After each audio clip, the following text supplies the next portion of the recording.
What's up, YouTube? So I was surfing around YouTube today, and I bumped into the Stephen A. Smith show.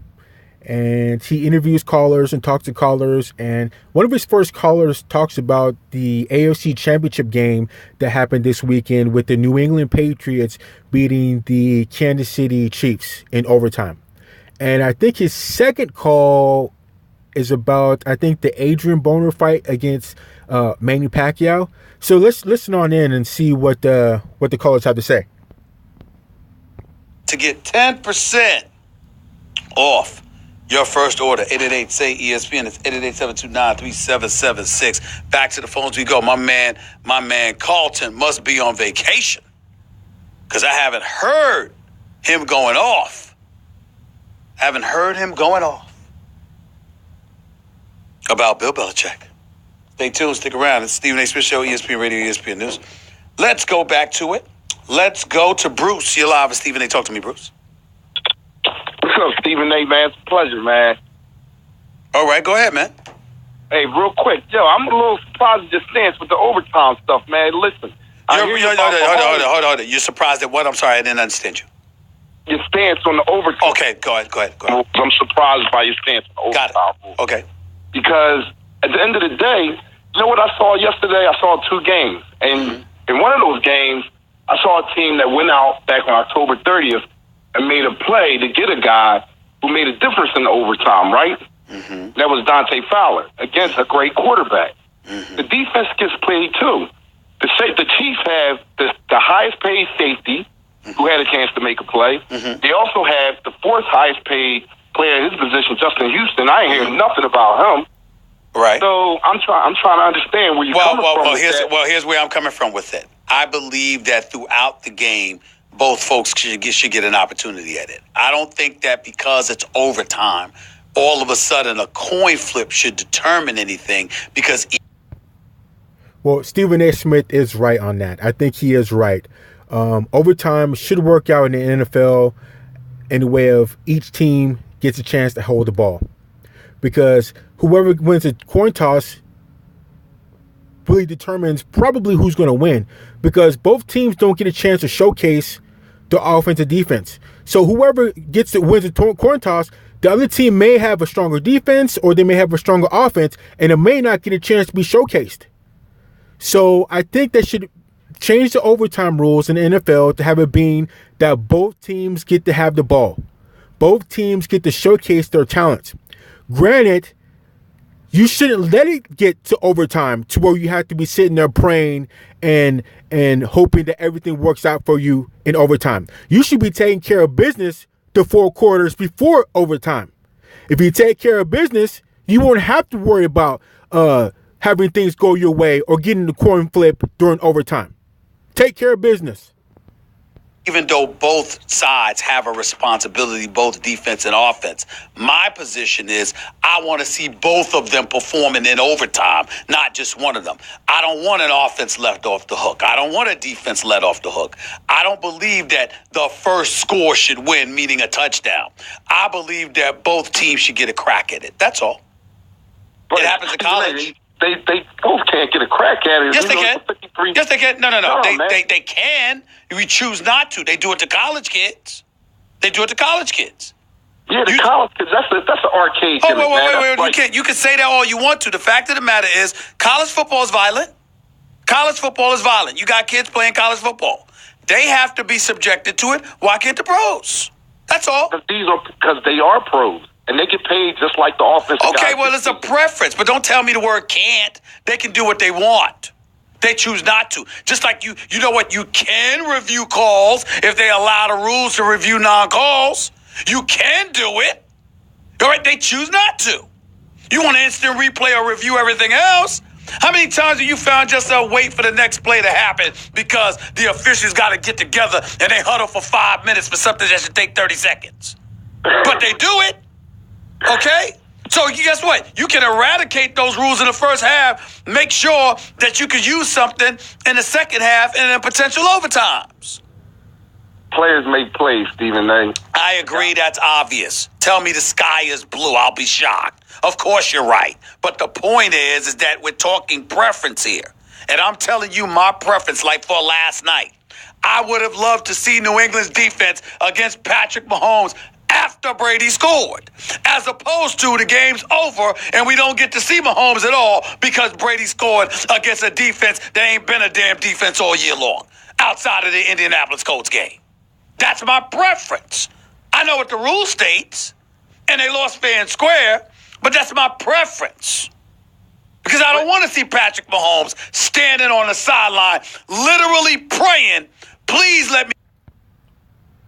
Well, Stephen A., Patrick Mahomes wouldn't have to be standing on the sideline praying to make sure everything goes his way if he would have took care of business during the 4 quarters before overtime.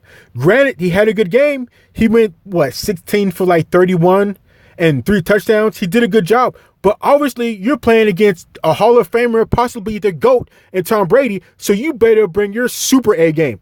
You better put it down. Don't let it get to the point of overtime to where you're sitting there praying. Take care of business during those 4 quarters before overtime. Get a shot at the ball. I don't want to see that. The top 2 paid players on their team can't make a stop on defense. All right, okay. I told you ain't wrong. I said my preference. What the hell next? I like blue jeans. You gonna tell me I should want black? That's my preference. I want to see Patrick Mahomes on that field against New England's defense. That's what I want to see. I don't want to see him standing on the sideline not getting a shot. I don't want to see that. I want to see him on the field, and I want New England's defense to try and stop him. That's what I want to see. I would have loved to see that too, and I would have loved to see Justin Houston and his $16 million salary. See, you looking at that. How about D4 lining up off a line of scrimmage, offsides? Problem. That's even worse. That's even worse. Because if Brady's getting the ball, getting rid of the ball inside of 2 seconds, I can't sweat that. I can't sweat that. Appreciate the call, man. Thank you. Jim, you're live with Stephen A. What's up? Stephen A., thank you for covering boxing. Is it time to put Adrien Broner to bed as a mouthy, overpaid guy who loves to get beat up? I'm not going to say overpaid because he only made $2.5 million for the fight. Pacquiao made $10 million. We're living in a day and age where cats are getting paid $50 and $100 million. So I'm not going to say overpaid. What I will tell you is I don't know what was wrong with Adrien Broner post-fight saying he won that fight against Pacquiao. Hell no, he did not. He did not. The reason why Broner thinks he won that fight is because he's half retarded. Adrien Broner is retarded. He is a high-functioning retard. That's why he thinks he won the fight. And what he throw, eight punches around? And only got, 3 body punches the whole fight? How do you think you're going to win with that? There's no way you're going to think you're going to win with that. I mean, and what are the guys in this corner thinking? What are they saying? The only way to win in boxing that I've discovered is to punch somebody. That's the best way to get points. And he didn't do it. So how does he think he won? How can anybody defend that? I win that fight. Pacquiao was all over him. I mean, he got thoroughly beat, and he got thoroughly beat decision-wise on that fight. I don't know what he was talking about when he said everybody knows he won the fight. Adrien Broner did not win that fight. And by the way, Jim Gray pointed out accurately, he averaged less than 8 punches around. What did I say when I interviewed him last week, huh, Jim? I said, they say you don't throw punches, man. He said it ain't about how many, it's about the right time. Well, there was no right time against Pacquiao. So what I think Pacquiao's strategy is he knows Adrien Broner is not going to throw any punches. So he knows all he has to do is go in there, throw a couple combinations, throw a couple furious punches, and get out of there. Because Broner's not going to hit him. So all he has to do is go in there, do some furies, and get the points, and get out of there. Win the rounds. Because he knows Broner's not going to throw his hands. I mean, it could have been a good fight. Broner looked good. He had good feet movement. He was moving his head. He had good ring awareness. All that. But he wasn't throwing his hands. And that is the way you win. It kind of shocked me because Pacquiao tends to lead with his head, which is how Marquez got him in that third fight. Correct. But but he was quicker. He was quick. He was quicker. He was predictably more aggressive. He connected more. That 8th and 9th round, he was all over Adrien Broner. All over him. And Adrien Broner did not throw enough punches. He did not throw enough punches. And then see, when I think about Adrien Broner, I think about Zab Judah, guys like that. I'm talking about guys who are incredibly talented. But somewhere along the way, they wasted that talent. For whatever reason, they wasted the talent. I'm not looking at them as fighters. I'm telling you, these are cats that were champions and could have been elite champions if they addressed their sport with the seriousness that they deserved because they were that skilled. I find Adrien Broner to be skilled, but he gets in the ring and he doesn't want to throw punches.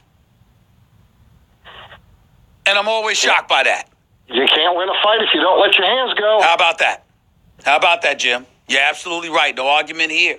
No argument here. Jerry, you're live with Stephen A. Talk to me.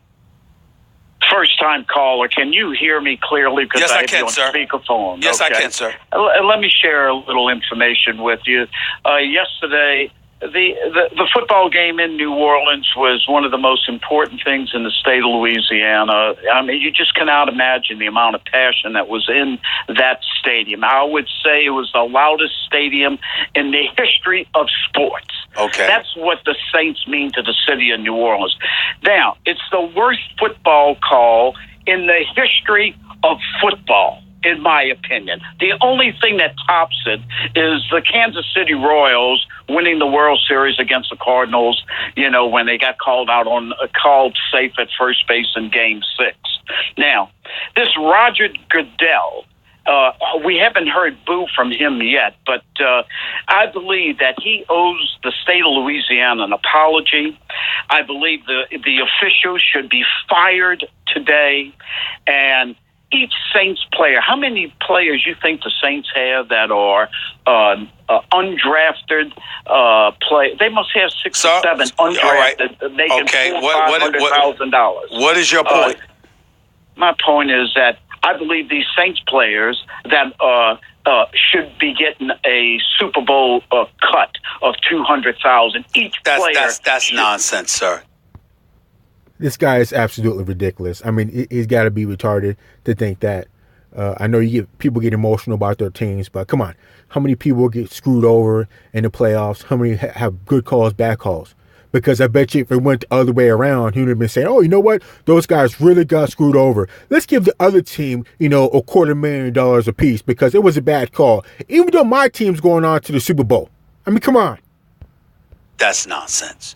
You would not be saying that if this were another team, with all due respect. You would not be saying this if this was someone other than your New Orleans Saints. I understand it was a horrible, horrible no call. I understand that totally. I get it. The flip side to all of this, however, is that a blown call cost you, but that doesn't entitle you to a Super Bowl purse or anything like that. No, it does not. And that may have been a blown call, which happens all the time. But at the same time, once again, don't let one call come down to have it be the deciding factor of you going to the Super Bowl. If you take care of business before the bad call, you won't be in a position to have everything riding on that one call. Sir. I understand. I agree with you. I would like to see that happen. Now, you wake up the next morning and you put on the radio and you watch a little television and you have you hear these sportscasters talk about, the Saints, they had their chance. They should have scored a touchdown, early in the first quarter. They could have put the Rams away. Don't these people understand that there's another team that they're up against, that the other team is trying to keep the Saints out of the end zone? I mean, it's ridiculous for anyone to say such a thing, that the Saints had their chances. The Saints were robbed. They were robbed. The Saints did have their chances. They had chances in the first quarter, second quarter, third quarter, and the fourth quarter. and even in overtime.